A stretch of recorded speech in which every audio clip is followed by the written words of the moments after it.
DRA certificate, जो DRA का exam देते हैं एजेंट है ना, उनको एक सर्टिफिकेट दिया जाता है। वो रिकवरी एजेंट कभी भी आपके घर अगर आएगा तो बदतमीजी से बात नहीं करेगा। अगर आप बोलोगे कि भैया हमारी ऐसी सी समस्याएं हैं, हम अभी नहीं पटा पा रहे हैं, तो वो ठीक है, आप कब तक दोगे, ऐसा बोल के चले जाएंगे, लेकिन ऊंची आवाज में बात नहीं कर सकते, है ना। तो आप लोग जब भी कोई भी कंपनी का हो, कोई भी रिकवरी एजेंट जैसे ही घर में आता है, 4 चीज पहले दिखाओ तब बात करूंगी। आपको लोन देते हैं तो आधार कार्ड मांगा जाता है, हाँ, तो आप क्यों नहीं मानते भाई उसका आईडी?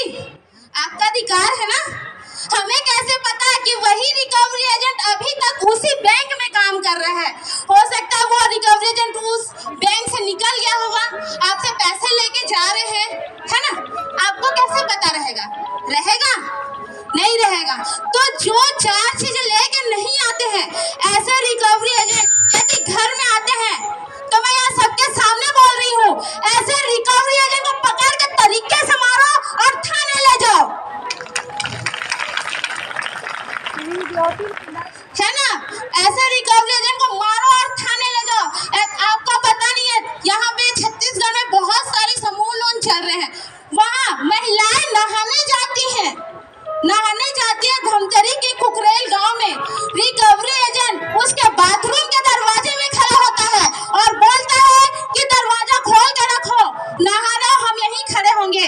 तो महिलाओं के साथ ऐसी बदतमीजी किया जाता है और बोलते हैं कि औकात नहीं रहती है तो लोन क्यों देते हो, औकात नहीं रहती है तो लोन क्यों देते हो, जबकि उनकी खुद की औकात नहीं है। क्या किसी भी बैंक को आपने उसके खुद के जमीन पे देखा है? सारे किराए के जमीन पे ऑफिस खोल के बैठते हैं। आप तो मालिक हो जी अपने जमीन के, अपने घर के, अपने परिवार के। तो औकात किसकी नहीं हुई? किसकी नहीं हुई? बैंक वालों की, बैंक की, है ना। तो आपको ऐसे इसको रिकवरी एजेंट नहीं बोलेंगे, तो कौड़ी के बैंक के गुंडे, है ना। ऐसे रिकवरी एजेंट को क्या बोला जाएगा? बैंक के 2 कौड़ी के गुंडे, है ना।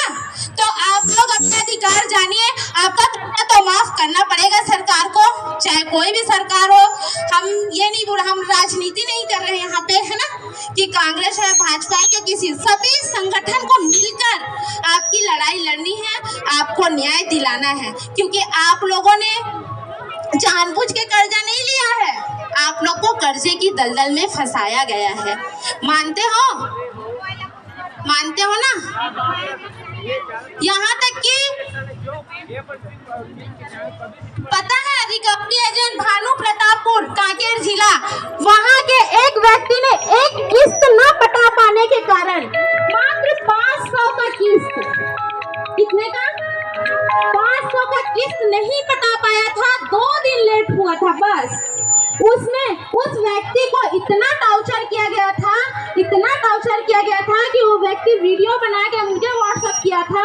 उसके बाद वो व्यक्ति फांसी लगा लिया। उसको क्या बोला गया था पता है? कि आप अपने बीवी को बेचो, बच्चों को बेचो, चाहे अपनी बीवी को हमारे साथ धंधा करने के लिए दो। और वो व्यक्ति ये सदमा बर्दाश्त नहीं कर सका और उसकी जान चली गई। तो हम लोगों को कभी भी कुछ भी गलत कदम नहीं उठाना है।